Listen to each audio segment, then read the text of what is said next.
여러분 안녕하세요. 오롱장입니다. 전세 사기가 좀 해결이 됐나요? 전혀 해결되지 않았습니다.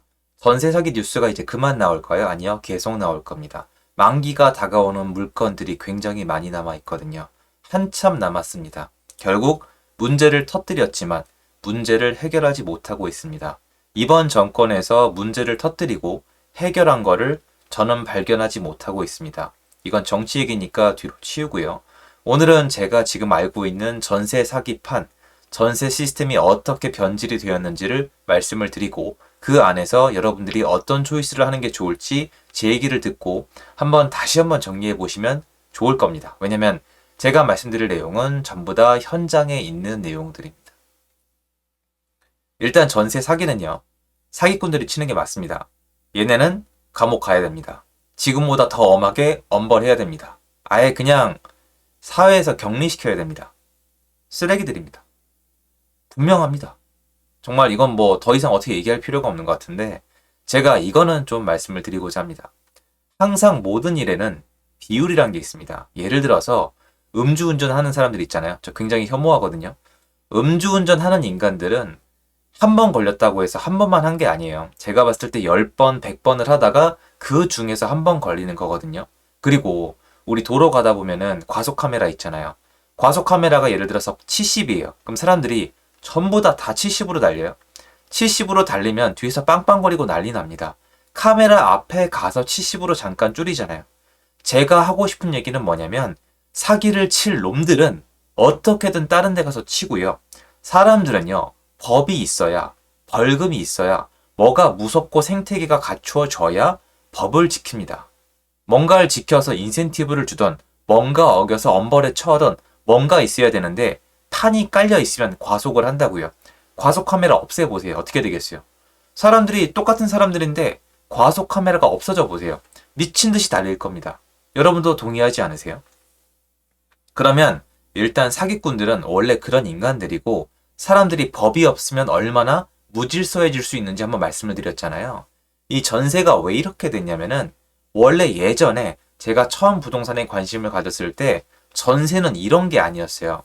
제가 처음에 부동산 시장 다니면서 좀 지방에 가서 오래 부동산 하신 분한테 여쭤보면은 전세가 어떤 개념이었냐면 전세금을 집주인한테 맡기고 그 집을 담보로 내가 들어가는 거예요. 무슨 말이냐면 이 집주인이 이걸 책임을 못 지잖아요. 그럼 이 집이 내 거가 되는 약간 그런 개념이에요. 예를 들어서 집이 2억인데 전세가 1억이잖아요. 그럼 1억 갖다가 2억짜리 집을 먹을 수도 있는 거예요. 그러니까 물론 그게 현실적으로 경매시장에서 이루어지진 못했겠지만 1억짜리 전세금으로 2억짜리 집을 갖는다? 약간 이런 개념이 있었어요.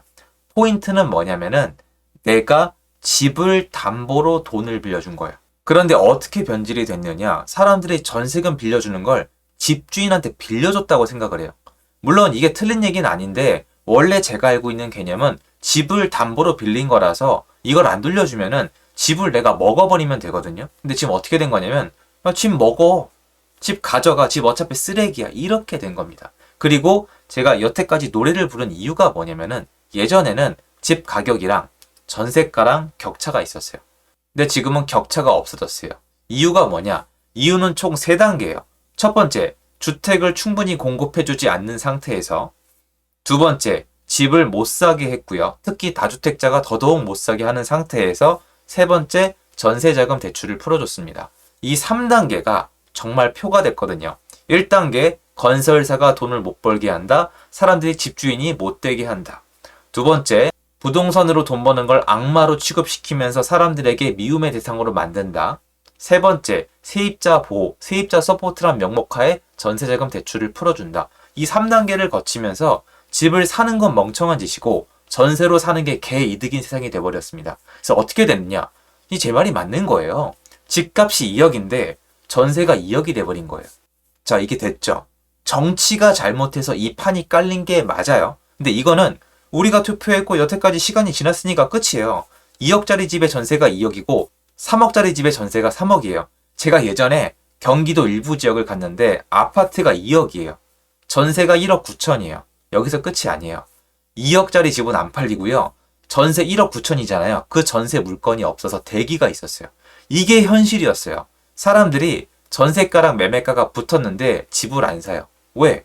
청약권 날아가죠. 집값 떨어질 수도 있죠. 여러 가지 규제하죠. 세금 내야죠. 모든 책임과 리스크는 집주인이 들고 전세는 100% 안전하다? 이미 틀린 얘기였고 플러스 알파로 집값이라도 올라봐요. 쌍욕 먹잖아요. 이걸 누가 합니까? 이런 말도 안 되는 시스템 안에서 전세가 최고의 초이스에 등극을 했고 전세가가 폭등을 했고 매매가를 따라잡은 상태에서 위에서 매매가를 눌러내리니까 붙어버린 겁니다. 제가 영상 초반에 한 얘기로 돌아갈게요. 자, 그런데 시스템이 갖추어지면 사람들은 어깁니다. 그리고 원래 사기꾼들은 있습니다. 그래서 이 판이 깔린 거예요. 지금 이 모든 전세 사기를 해결할 수 있는 하나의 방법은 매매가랑 전세가를 다시 벌리고 투기꾼을 시장에 다시 들이고 전세 물건을 늘리는 거예요. 사기 당하신 분들 중에 거의 모든 분들은 원하는 게 집주인 엄벌 처하는 거 당연하겠지만 그것보다 일단 보증금 돌려받는 거예요. 이분들 전 재산이란 말이에요. 근데 또 안 하고 있죠. 여러분 보세요. 그거 해결 안 하고 있죠. 왜 해결 안 하는지 아세요? 한국 국민 정서가 딱 그거라서 그래요. 이걸 하면은 표가 떨어집니다. 그래서 앞으로도 안 할 거예요. 전세 사기는 해결 안 됩니다. 계속 나올 거예요. 그리고 제가 알고 있는 변종 사기들이 있습니다. 그리고 제가 알고 있는 변종 사기들에 대해서 제가 6개월 전부터 말씀을 드렸는데요. 이미 지방이랑 서울에서 다 퍼지고 있습니다. 뭐냐면은 제가 지금 앞으로 터질 것까지 하나 더 말씀을 드릴게요. 제가 말씀드렸다시피 원래 전세는 집을 담보로 돈을 빌려주는 거예요. 집주인을 보는 게 아니라 이 집을 담보로 하는 거란 말이에요. 집의 가치도 모르면서 전세금을 준 거 자체가 사실은 많이 아쉬운 선택인 거예요. 자, 그런데 집을 담보로 해야 정상인데 집의 담보는 정부가 만들어주지 않을 거죠. 그럼 집주인만 믿어야 되는데 진짜 웃긴 게 있어요. 코미디 같은 게 이 담보의 대상인 집주인이 바뀔 수 있다는 거예요. 여러분에게 제가 감히 하나 예를 들어볼게요. 한번 들어보세요. 자, 팔릴 수 없는 빌라나 아파트에 높은 전세를 받았어요. 왜? 아까 말씀드렸다시피 전세 수요는 있으니까 국가에서 그렇게 만들어 놨어요. 그럼 전세금 받았죠. 그리고 이 집을 이걸 돌려줄 수 없는 사람한테 팔아버리는 거예요. 이 판다는 행위는 여러분 판단 기준이 아니라 법원은요. 이 요식행위잖아요. 이 문서만 본단 말이에요. 그런데 알고 보니까 이 사람이 이미 사기꾼 또는 신용이 죽은 사람, 뭐 노숙자 같은 사람 또는 법적으로는 아닌데 의사소통이 안 되는 사람, 바보 아니면 이제 수명이 얼마 남지 않은 사람 또는 외국인, 특히 중국 분들 같은 분들 이러면 어떻게 하실래요? 자, 전세금을 안 돌려줘요. 여러분이 감정이입을 한 번만 해보세요. 집주인이 바뀌었는데 전세금은 안 돌려주는데 일단 찾을 수도 없고 경찰도 잘 못 찾는데 찾아보니까 정상이 아니야. 또는 한국에 없어. 이미 도망 다니는 사람이야. 그럼 남의 일이니까 편하게 말씀하신단 말이에요. 그럼 법에 고발하면 되지 않냐고. 그게 아니라니까요. 보증금을 돌려받는 것만이 중요한 거예요.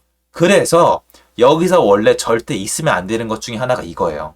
지금 제 얘기 들으면 되게 이상하시잖아요. 허그, 보증보험, 임차인을 지켜주는 이 시스템이 왜 잘못됐냐고 말씀을 드리냐면 일단은 이것 덕분에 보증금을 지킨 임차인분들이 있어서 이게 좋은 면이 있어요. 이건 제가 100% 인정해요.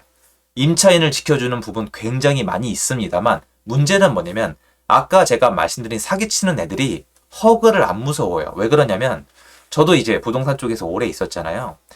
임차인분의 보증금을 못 돌려주면은 진짜 죽일라 그래요. 어떤 분 잘못 걸리면은 생활이 안 돼요. 그냥 너 죽고 나 죽자예요. 왜냐면 내 돈을 안 돌려줬고 나는 임차인인데 뭐 눈에 보이는 게 있겠어요? 그러니까 속된 말로 칼 들고 찾아온단 말이에요. 전 재산이 걸렸으니까.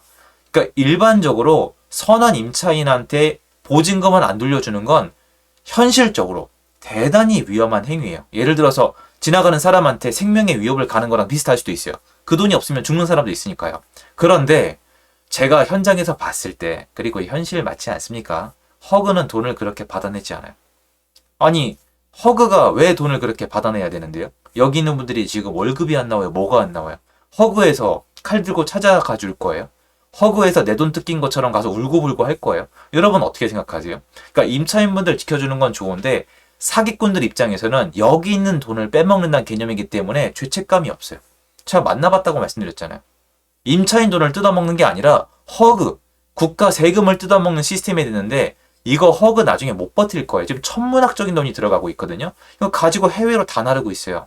이게 끝난다고요? 그래서 이걸 열어보면 이놈의 사기꾼들이 수단을 늘려가면서 국가 돈 반, 세입자 돈 반을 처먹고 해외로 날라서 지금 도망다니는 이런 세상인 거예요. 말 같지도 않은 세상이 펼쳐진 건데 이게 제가 왜 이렇게 말씀을 드리냐면 이거 해결이 안 된다니까요. 원래 역사적으로 있던 일이긴 한데 너무 심해요. 왜 이렇게 심하느냐? 전세를 없애든가. 내가 없애지도 못하잖아요. 월세가 올라갈 테니까. 그럼 주택 공급을 하든가. 근데 공급은 또 못하겠죠? 표가 떨어질 테니까. 그럼 전세를 늘려서 임대인들을 늘리든가. 이건 또 표가 안 되니까 못하겠죠? 이러지도 못하고 저러지도 못하면서 바른 말만 하니까 현실과 말이 괴리감이 생기는 거예요. 말로는 정의 실현인데 실제로 보면 정의 실현이 안 되고 있다고요. 여러분 여기 이 사기꾼들 있잖아요. 이걸 뉴스화 시키는데 얘네 감옥 가서 엄벌 받는 거는 당연한 거예요. 1 더하기 1은 2라고요. 이게 지금 뉴스화 될 게 아니라 이분들 어떻게 할 건데요. 그리고 앞으로 터질 사기 어떻게 할 건데요. 그리고 전세 시스템 어떻게 고칠 건데요. 한마디도 없죠. 전세 시스템 뜯어 고친다면서요. 여러분 뭐 뉴스 보셨어요? 어떻게 고칠 건데요. 뭐 어떻게 바뀌는 거예요 도대체. 전세 시스템 자체를 완전히 뜯어 고친다면서요. 총선 다가오니까 얘기가 쏙 들어간 거예요. 그냥 문제만 이만큼 일으키고 아무것도 안 하고 사기는 계속 나오고 지금도 밖에서 얘네는 연구하고 있어요. 누구한테 명의를 넘길까? 어떻게 허구의 돈을 뜯어먹을까? 어떻게 안전한 나라로 턱 껴가지고 편하게 먹고 살까? 제가 다니면서 만나면 구역질이 나더라고요. 근데 걔네 지금 이미 다 날랐어요. 왜? 이미 알거든요. 만기 오기 전에 날랐다고요. 한 번에 일망타진을 하든가. 지금 죽도 밥도 안 된 거예요. 그래서 혹시 전세를 염두에 두고 계신 여러분께 말씀드리고 싶은 부분이 있는데 그게 뭐냐면 이런 분들이 계실 수가 있어요.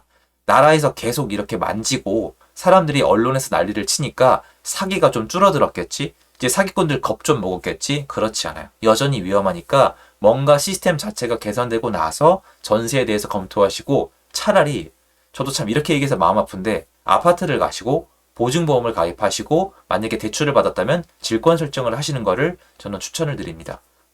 아무튼 내 재산만큼은 반드시 지켜야 되니까요. 도움됐으면 좋겠습니다. 감사합니다.